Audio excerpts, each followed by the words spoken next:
Welcome to the channel, welcome to the workshop. Unboxing and tool review today. I've treated myself. I've finally got around to buying myself a router table, but I got it at a bargain price. So the one I've got, which is this Tooltronix, you can get them on Amazon and eBay. They're about 60 quid. They don't come with the router itself. You buy that separately. It's just the table everything connects to. But I went onto TEMU. I've not been on there before. And obviously as part of that, you get constant offers and things like that.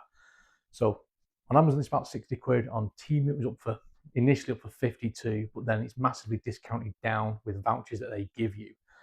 So I ended up paying just shy of £32 for it delivered. So I thought, you know what, it's a good enough price that we'll give it a go, because I was looking at upgrading the one I made, which I'll show you in a minute to show you what we're going from and going to. And I thought I'd just pick one up, see what it was like. Do a bit of a build video, run some timber through it, see what it's like, see if it fits my existing plunge router that I've my Bosch one, which is a really good piece of kit. And yeah, something a bit more safer, a bit more practical than what I've got. So let's start with showing what I've got first, and then we'll do box opening, build it together, run some timber through it. So this is my homemade router table. It's worked pretty well for what I've needed for small jobs. It's just made of some scrap timber, and I've built a fence for it as well. As my Bosch plunge router mounted upside down. Now it did have a big clamp that held the trigger on, which means when you plugged it in, it will just instantly fire up. I'm hoping this new one will fix that, because you plug it in and I don't know. We're going to test that, but this has worked pretty damn well. It was a nice little build. So I've done some bits with it, but it's not ideal. I wanted something a little bit more, a bit more stable, a bit more practical. And as you can see, I've used like just an old top of something, and the router bits have to stick out of the router itself quite a lot to get it through. And I'd rather have something a bit thinner. I did look at maybe buying a plate to sink in this, but then routing that down to fit a plate in there shallow. And anyway, this thing came up for 32 quid, and I thought I'd give it a go and hopefully make it something a little bit safer and that a bit more practical. So right, that's where I'm coming from. Let's get the other one open and show you what comes in the box, and then we'll get it built. Okay, let's get this unboxed. It's a Tooltronix item PTL even 83 router table. So let's see what we get in it. I know you have to build it. Let's see how difficult that is and how many pieces it comes in.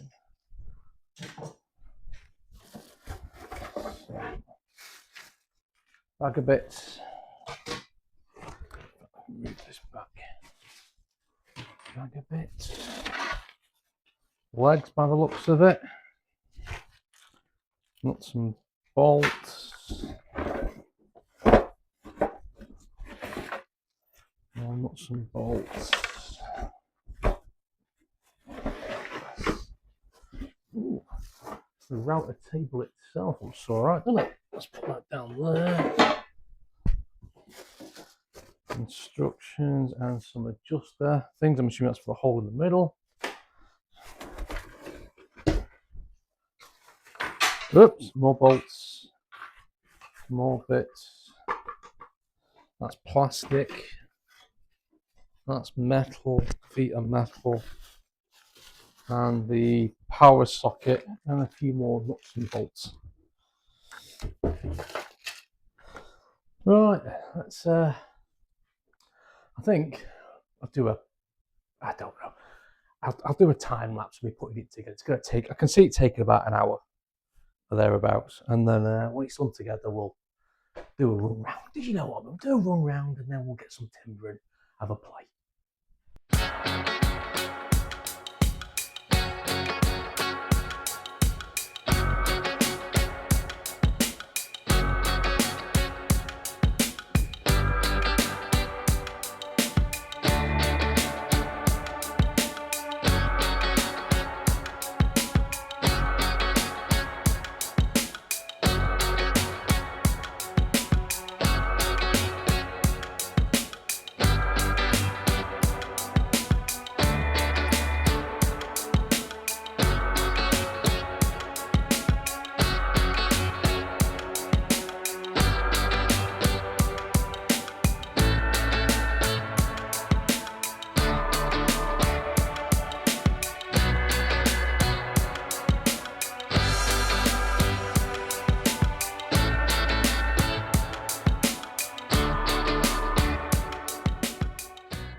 there we go, all put together. Took about an hour. Pretty straightforward. The instructions are pretty poor, if I'm being honest with you. It describes everything, and everything's in a bag specifically for what it is, but it doesn't give you the length of the screws. And there's varying length of screws everywhere. There's not a lot you can get through. For instance, it doesn't tell you to put the washer on the outside, the images aren't clear enough. And I didn't do that on the first time, it pulled one of the screws through, because I assumed you put it on the back side where the nut was. Obviously not right. So anyway, it's all together. Wasn't too much of a hassle. Right, let's go through it. Okay, I'll grab the camera, we'll go through it.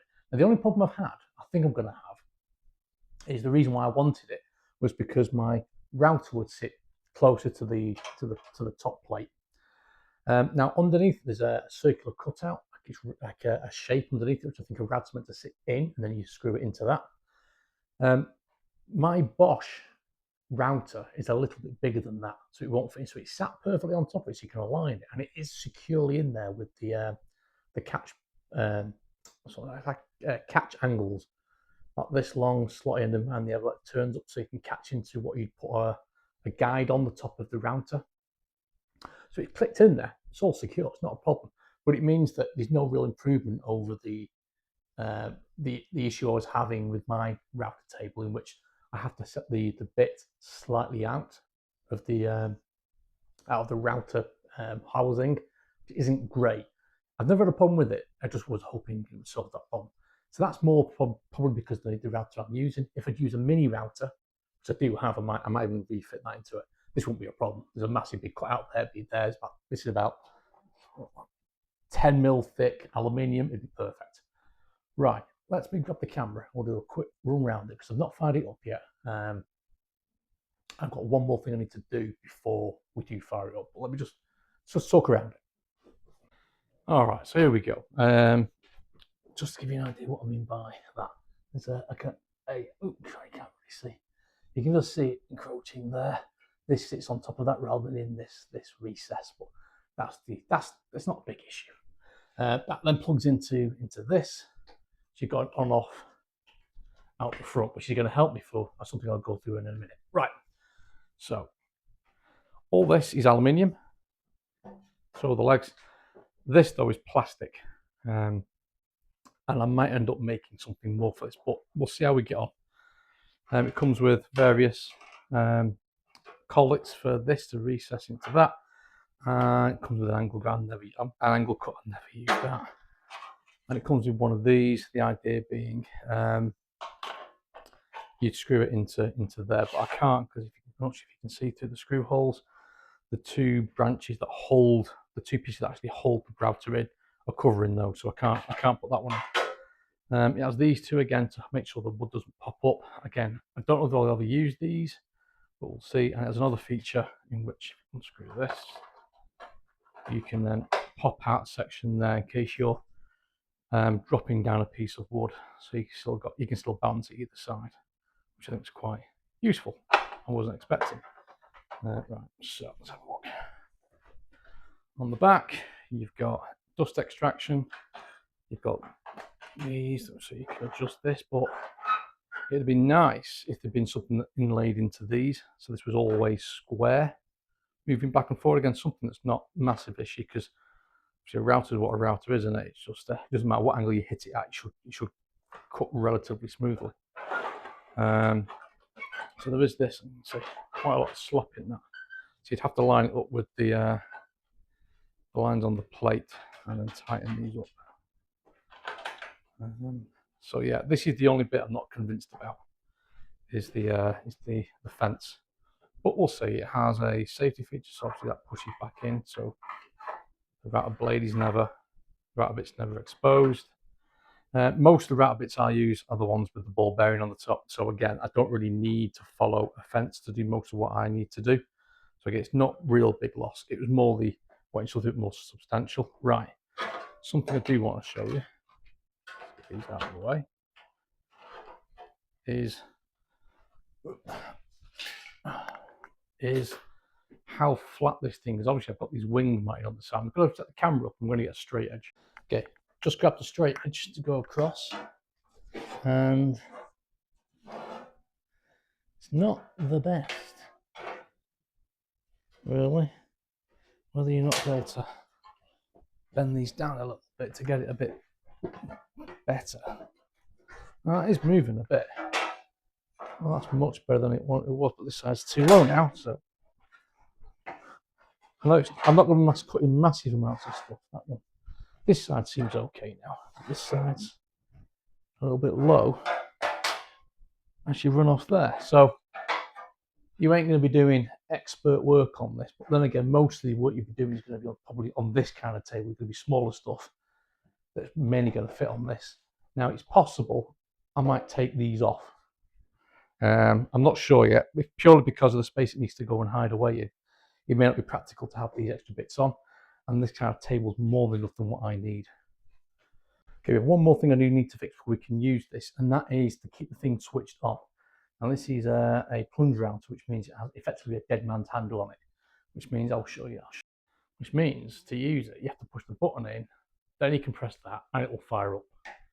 Now, when I had it on the old router table, I used one of these permanently attached to the side of it, which meant as soon as you plugged it in, it fired up. Again, not ideal. This doesn't do that because there's a switch on the front to send power, so you can plug the whole unit in, then press the power to send it through too. So what I'm going to do is I'm just going to cable tie that switch down. That should solve the problem, and it'll make it a lot safer. Okay, so I've cable tied down the dead man's handle. Everything now works on this. Listen now. Hopefully it won't be too loud. That's all working absolutely fine. I've got a couple of bits of timber in there, put a nice router bit in there as well so we can test it. And yeah, we're going to give it a quick go. Now you might have noticed I've currently now got, if I just pin this down, a couple of quick release on this side and this side just to hold this stable on top of it. This is what I'd have done with my old table anyway.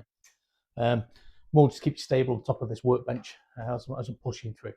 So right then, I'm going to put some safety goggles on, goggles on, and some gloves, and then we'll give it a quick go. There's much more we can do about it to see how smooth the surface is really. Yeah.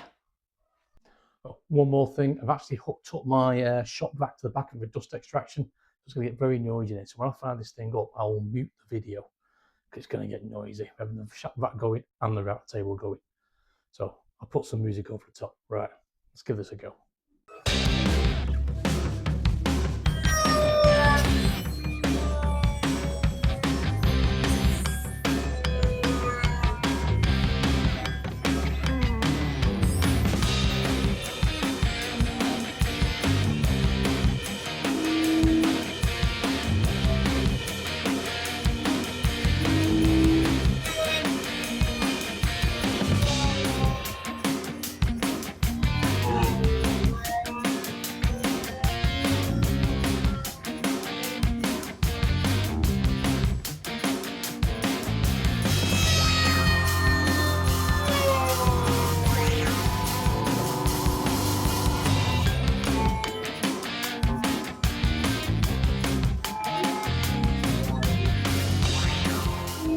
So, what do I think of it? You see, it works absolutely fine. It solves a lot of problems that I had with my old one, that being the fact that the router itself was always on because it was, as soon as you plugged it in or turned the switch on the plug, it would fire up. The fact that the router bit was always proud and exposed was a problem. This is obviously has this recess thing that pushes back to expose it, so you again less chance of injury. It's got the kill switch on the front of it. All things like that solved a lot of problems that I've had. Nice and stable, more stable than the wooden one I built, and I can clamp this thing down again. From a safety point of view, this is perfect. And for 32 quid, I couldn't have bought the parts to build something as good as this, I don't think. But I'm paid 32 quid for it. Normally it's maybe 60 if you bought it from Amazon UK. For what I need to use it for, it'll be perfect, which is mainly things like this. So you saw me cutting decorative mouldings effectively using one of these bits with the bearing on the top. So I don't actually need the bridge to do that. But this is useful because it's got the safety thing on there, so you can't touch the router bit, and it's got dust extraction. That'll do for what that needs to be done. That's not a problem. I don't think I'll ever use these because I'm not actually pushing timber through. I don't think I'll use that offset thing because I'm not actually trimming timber down. Now, One thing I did want to try and do is start making boxes using the router table to do mortar joints. This can't do that because this fence, you saw it when I took the things off, it just moves around too much. It won't slide smoothly.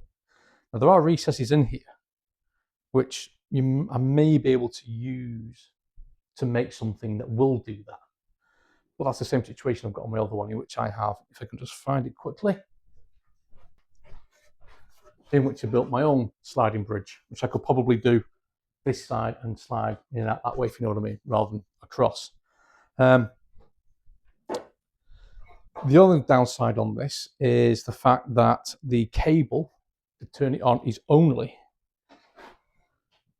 you can see, that long. It's about a meter, if that, which means if this is up on a bench, you need to have a plug socket near it, or like me, have the extension cable up high around it, which isn't ideal. But that's a minor little thing, to be fair. So yeah, really happy with it. I think the wings, I can level those if I keep them on. I might take them off to make it easier to store, but overall, I'm really impressed with it. But I paid £32 for it. Anyway. Oh, Joe, what we can do, I'm just going to show you, there's a plate on here that gives you all the details for it. Maybe we'll grab that before I forget. So just if you're interested, main table size 455 by 335. Table extensions make 855 by 335. Maximum power 800 watt. That depends on what your router is. Maximum bit 22 mil. Again, that's purely because of, I think, these inlay pieces. Focusing. Maximum width 100 mil. Well, I'll be cutting larger pieces than that just to do the edges. Workpiece maximum length 2 meters. I think these are more from practical point of view of it not lifting. Maximum work height 55. Well, that's going to be dependent on how high I can lift this my router, which at the moment that's pretty much as high as it will go, which is probably about 20 mil. Doing decorative stuff on edging and timber and stuff, that's absolutely fine for what I need. It's a bit of a disappointment that my router won't fit inside the recess that's already there to allow that thing to go all the way up. Well, that's where we are at the moment. So it is safer than the one before. It's stable enough. And I'll probably end up using it more, if I'm being honest with you. Anyway, that's my thoughts on that. I think of some projects now to use it for, won't I? Right then. So that's the Tooltronix router table. If you made it this far, I think this was useful. Let me know in the comments. If you've got one, let me know in the comments. And thanks for watching. Cheers.